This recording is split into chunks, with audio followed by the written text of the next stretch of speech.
akan mencelakakan kamu.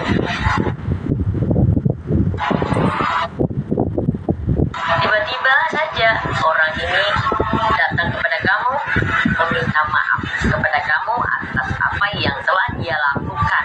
Karena apa? Tidak sampai 1 minggu, siap-siap akan ada yang datang kepada kamu. Dia memohon-mohon sambil menangis. Dia memohon maaf kepada kamu atas kesalahan yang telah dia perbuat ke kamu. Tapi anehnya, kamu sendiri tidak tahu bahwa orang ini telah melakukan hal-hal yang tidak baik ke kamu. Ya, karena kamu tidak tahu juga memang bahwa kamu sebenarnya sedang dicelakakan oleh seseorang tersebut. Hanya saja kebetulan kamu ditolong oleh leluhur kamu. Atas restunya Tuhan,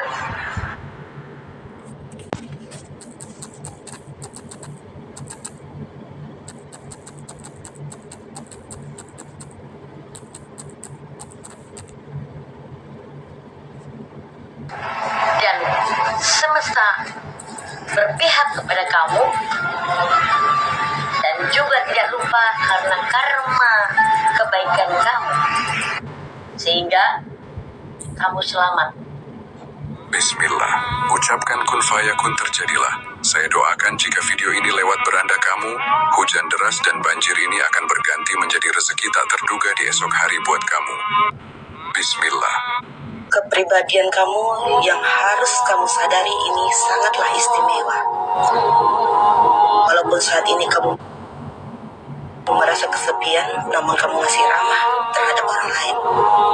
Kamu adalah orang yang menyimpan trauma dan luka yang mendalam, namun kamu masih bisa tetap tersenyum. Kamu adalah orang yang tidak ragu menolong dan mudah merangkul orang lain, meskipun kamu tidak bisa menghadapi kesulitanmu sendiri. Kamu orang yang paling hebat, walaupun kamu tidak bisa memeluk kesakitanmu sendiri. Kamu orang yang tulus mengasihi orang lain, dan kamu sudah terbiasa dengan dingin dan hampanya kesendirian kamu. Duri kesabaran menjadi mahkota keberhasilan. Tak perlu takut pada luka dari duri-duri perjalanan. Sabar adalah seni menjadikan tiap tusukan sebagai pelajaran, hingga akhirnya duri-duri itu berubah menjadi mahkota yang menghiasi puncak kemenanganmu. Duri kesabaran menjadi mahkota keberhasilan. Tak perlu takut pada luka dari duri-duri perjalanan. Pesan saya ini adalah menceritakan tentang perasaan kamu. Perasaan kamu dengan pasanganmu. Apa yang membuat kamu sedemikian hebat mencintainya? Jawabannya, bahwa kamu percaya bahwa Allah menitipkan perasaan pada hati seseorang.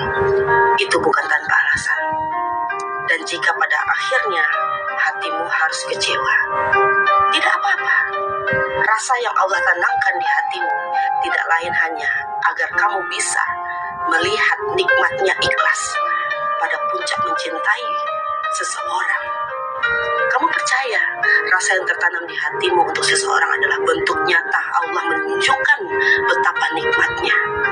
Wallahi, kamu tidak ingin menjadi manusia yang munafik. Betapa kamu tersiksa saat takdir yang kamu harapkan tidak dapat kamu menangkan. Sampai pada akhirnya kamu memilih untuk ikhlas dengan sebuah perasaan yang kamu pendam. Namun entah alasan apa Allah memberikan kesempatan untukmu lagi untuk merawat perasaanmu itu. Dan kamu masih mencintainya. Kamu masih memikirkannya. Kamu tidak tahu bentuk takdir seperti apa setelahnya. Untuk saat ini, hatimu hanya masih memilih dia. Pesan saya ini adalah menceritakan tentang perasaan kamu. Perasaan kamu dengan pasanganmu. Apa yang membuat kamu sedemikian hebat mencintai?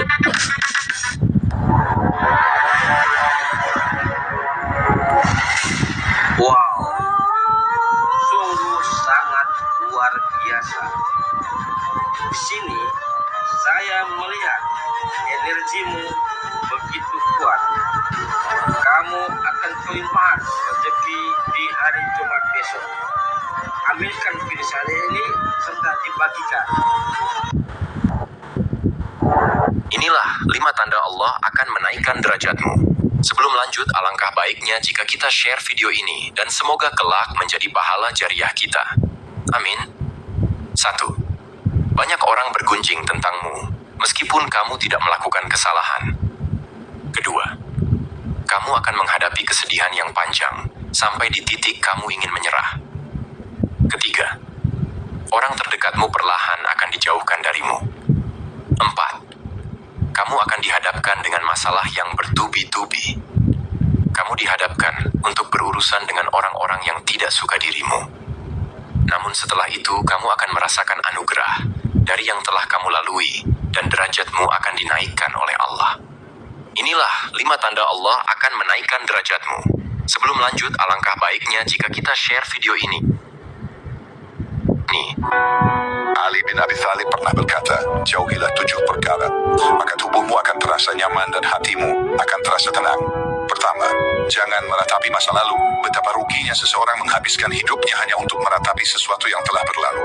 Kedua, jangan memikirkan sesuatu yang belum tentu terjadi, karena hal itu akan menimbulkan kekhawatiran, depresi, dan stres. Ketiga, jangan menghina orang lain, berkacalah pada diri sendiri sebelum menghina orang lain.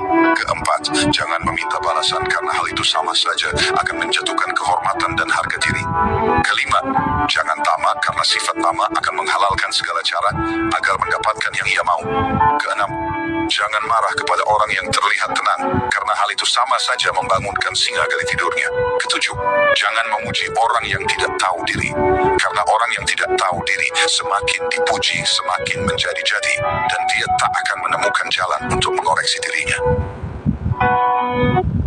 Ketika selesai sholat, aku tertidur di atas sajadah dan meneteskan air mata sambil berkata, "Maaf ya Allah, aku akan terus belajar mencintaimu." Lalu malaikat berkata, Ya Allah, apa aku harus mencatat ibadah hambamu ini? Sedangkan ia beribadah tapi hati dan pikirannya tidak. Lalu ia hanya mengingatmu dikala sedih. Lalu Allah menjawab, "Tidaklah engkau melihat wahai malaikat, hambaku ini tidak punya siapapun selain aku. Dan tidaklah engkau melihat betapa sulitnya ia berperang dengan pikirannya hanya ingin mengingatku. Aku tahu dia terpaksa, tapi aku tetap mencintainya. Karena dia sudah berusaha untuk selalu mengingatku." Ketika selesai sholat, aku tertidur di atas sajadah